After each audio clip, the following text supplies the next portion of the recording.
Hello, kumusta kayo? Ito, meron uli ako sa inyong share na Samsung. Okay, Samsung. Ito ang model niya, UA40J5000. Yan, 5000 AK. Yan. Ang issue po nito ay blinking red red light. Yan. Blinking po ang kanyang red light standby. Yan, testing muna natin ang unit. Yan, ganyan lang po siya. Paulit-ulit siyang yan, blink. Yan. Okay, yan po ang issue ng unit. Okay, yan, nawawala siya. 5 blinks, minsan 5 blinks, minsan 6 blinks. Yan, paiba-iba pa po. Paiba-iba pa po ang blink. Ito po ang i-share ko ngayon sa video na ito. Okay, kung paano na-refer ang ganitong issue. Ay, kung mayroon po kayong ganitong issue, sundan nyo na lang at makakakuha kayo ng tips, idea kung paano nyo gagawin ang inyong personal na unit. Siyempre po, ang unang-una, mag-iingat lang kayo ha. Okay, dito binuksan ko na ang ating unit. Yan. Dito guys, palibasa meron siyang mayroon siyang blinking, ibig sabihin buo na ang ating primary power supply diyan.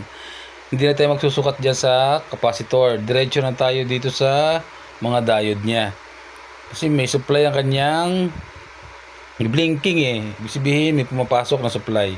Yan, tinester ko na diyan. Okay, kung makikita nyo po, okay. Meron tayong nakukuha diyan sa secondary na ito, sa secondary na lang power supply. Meron tayong 12.8.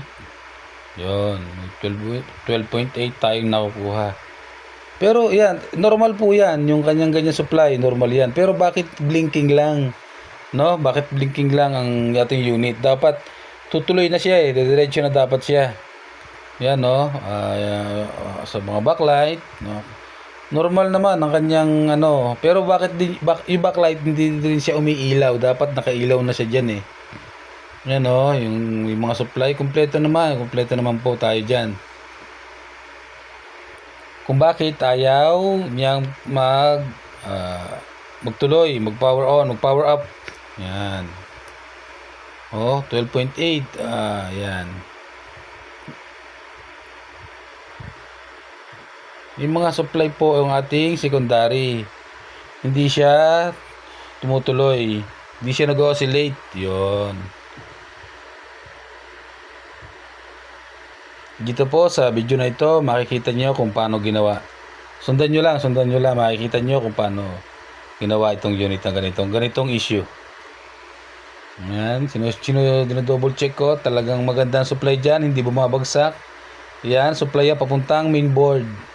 Yung sakit na yan. Okay.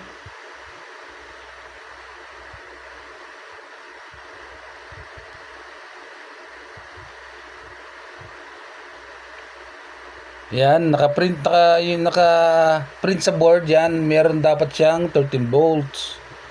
So, ang nakuha lang natin kanina sa tester ay 12.8. Okay na po 'yun. So, okay lang 'yun. Kaya niya pa yung ganong voltahe. Huwag lang bababa pa ng mga 12 volts, mga 12.5, basta mga 12 volts something. Wag na, hindi na po pwede. Yan 12.8, 12.9, yan, pwede po yan. 13 volts kasi ang voltahe niyan kaya pa, pwede pa. Pero bakit pa rin, 'di ba? Bakit blinking pa rin? Normal naman ang voltahe. Yan, dito, yan. Tatanggalin natin ang sakit na yan, papuntang mainboard kung ano magiging resulta. Naka-on yan ang ating unit, naka-on yan. Okay, tanggal na. At ito po ang naging resulta.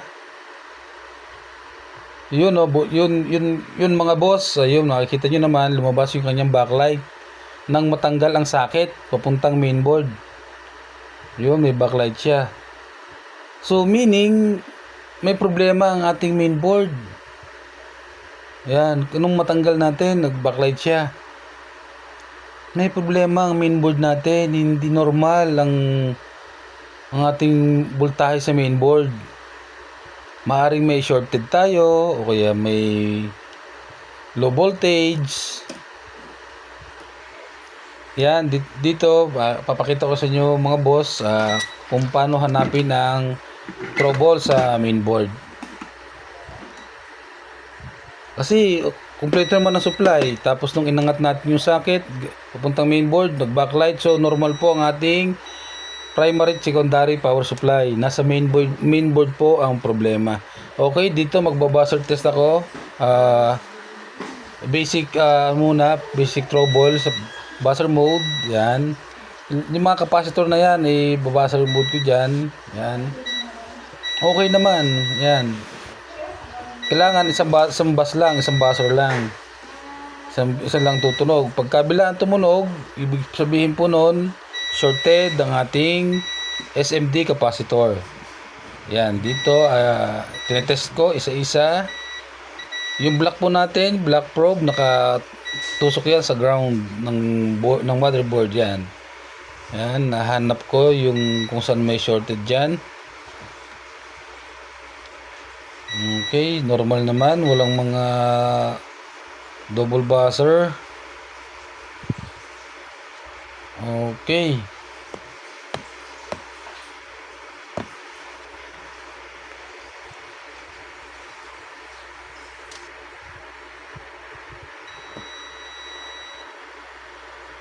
Yan dito guys, nung pag-check ko dyan, napansin ko sa mga capacitor dyan, yan, sinum in ko ang ating camera dyan para makita nyo po lalo. Ito yung mga capacitor na yan, nagbabuzzer siya kabilaan. Yan, nagbabuzzer sa dyan, tapos sa kabila din, buzzer din. Spark dyan, lahat ng capacitor dyan may problema dyan. Lahat may buzzer, ibig sabihin po meron dyang full shorted na capacitor. Okay. Yan o. Maaring yan ang dahilan or iyan ang dahilan kaya hindi nagpa-power up ang ating unit. Hindi nag-oscillate. Kasi, yan o. Napansin nyo, lahat dyan may problema tayo dyan sa capacitor na yan. Ang gagawin po natin dyan ay angat muna natin yung dalawang medyo malaking capacitor. Kung dyan ang gagaling ang shorted. Yan o. Shorted talaga sa part na yan.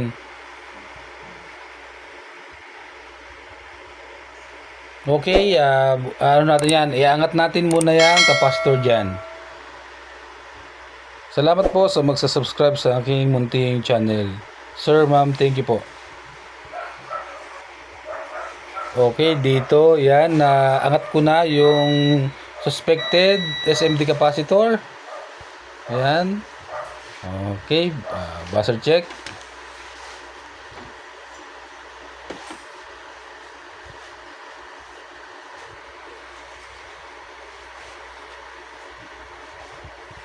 Ayan, ito munang isang capacitor. Dapat hindi siya magbabuzzer. Kahit i-reverse ang ating test probe, yung red at saka black, dapat walang buzzer yan. Okay. Dito wala, reverse. Reverse tayo. Yun, at okay po ang isang capacitor na to. Good to, hindi siya shorted. Lipat naman tayo doon sa katabi niyang capacitor na medyo malaki rin. Inangat ko na rin yan sa yan. Angat na rin yan. Dito makikita nyo. Yun. Nagbabuzzer siya. Tapos test probe. Buzzer for testing. Tapos test ulit. Nagbabuzzer talaga. Dapat pag reverse siya, walang buzzer. Okay. Hindi magbibip. Yan. Walang beeping.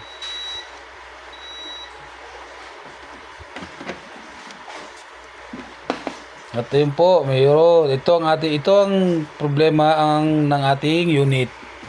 Shorted itong SMD capacitor. Kabilaan may bipig siya, may buzzer. Yun ang kaya nagpo-protect ang ating mainboard dahil dyan sa capacitor na yan. Siyempre, papalitan natin yan ng good SMD capacitor. Yan.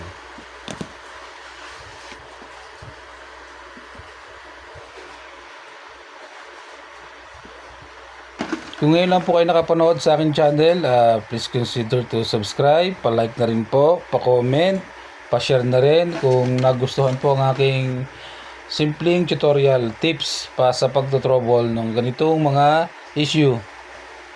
Samsung po ito na 40 inch. Yan, angat na natin yung suspected shorted.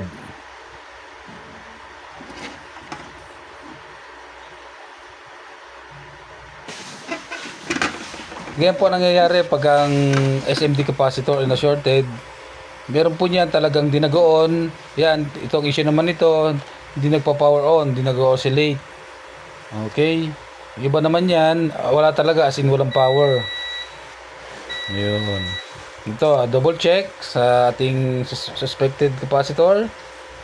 Yan, binazzer test ko muna ang ating test probe. Ang pinapatungan po niyan ay plastic lang, kaya dapat talaga wala siyang buzzer ng pagkabila. Yun.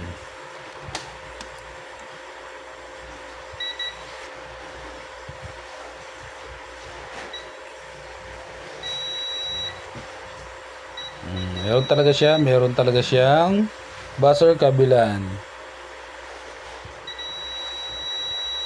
Ganyan lang po kung kayo may ganyang issue, blinking ang inyong unit, possible na may shorted kayo sa mainboard. Kung kayo kung susundan nyo ang video at kung parehas ng issue, ito po, para sa inyo itong video na to, guide nyo, reference nyo. Yan yung ating shorted SMD capacitor. At dito, yan, ibabalik na natin. Siyempre, kumuha na tayo ng pamalit dyan sa SMD capacitor. Para gumana na ang ating unit. Sana po gumana na ang unit natin pagka napalitan na natin ng good capacitor, SMD. Dito, pinapatibay ko lang yung inangat ko kanina para pagka uminit na ang board, hindi kakawang. Yan.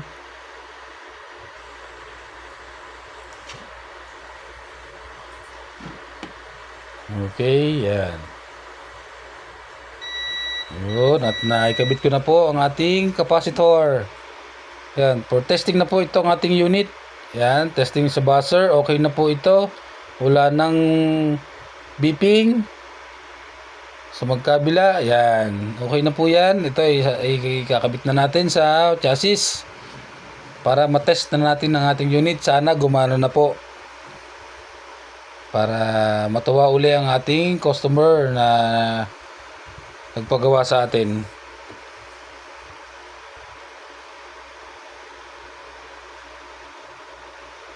Kung isipin nyo, parang mahirap, di ba? Mahirap hanapin ng capacitor na yon, kung paano mahanap ang shorted na yon. Kung ano lang po, tamang pag-trace lang. Gamit kayo ng naka-buzzer board kayo. Yan, tsagain nyo lang. Kayang-kaya nyo po yan. Kayang-kaya nyo, basta tsaga lang. Hanapin nyo lang ang tamang paghanap ng shorted. Sundan nyo lang po ang aking ginawang proseso kung paano hanapin ang problema ng mainboard pagka shorted. Okay?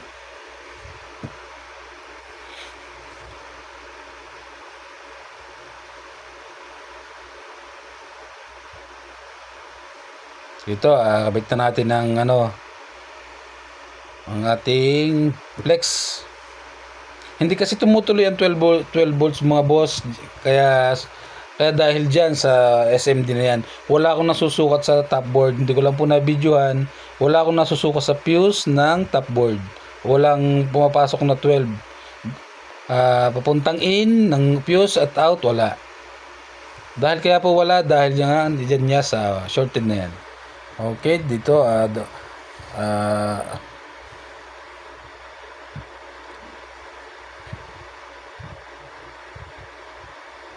double check ang ano.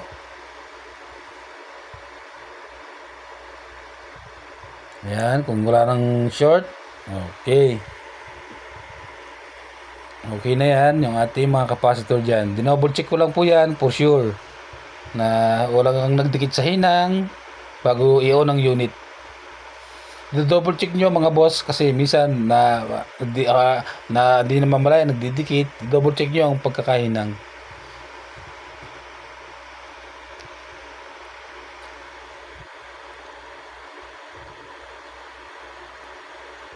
Okay.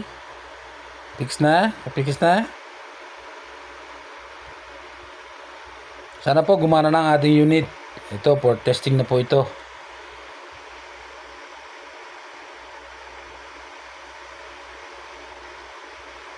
Okay, sineset up lang.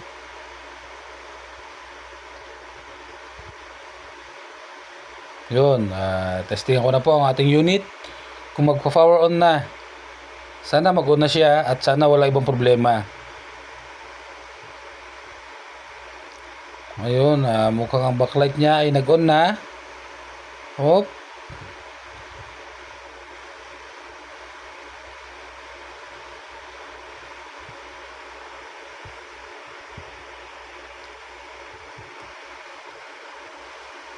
Yun, dito po sineset up ko lang na para pag nakaharap naman dito nag-voltage check ako doon sa na short na SMD kung anong voltahe niya.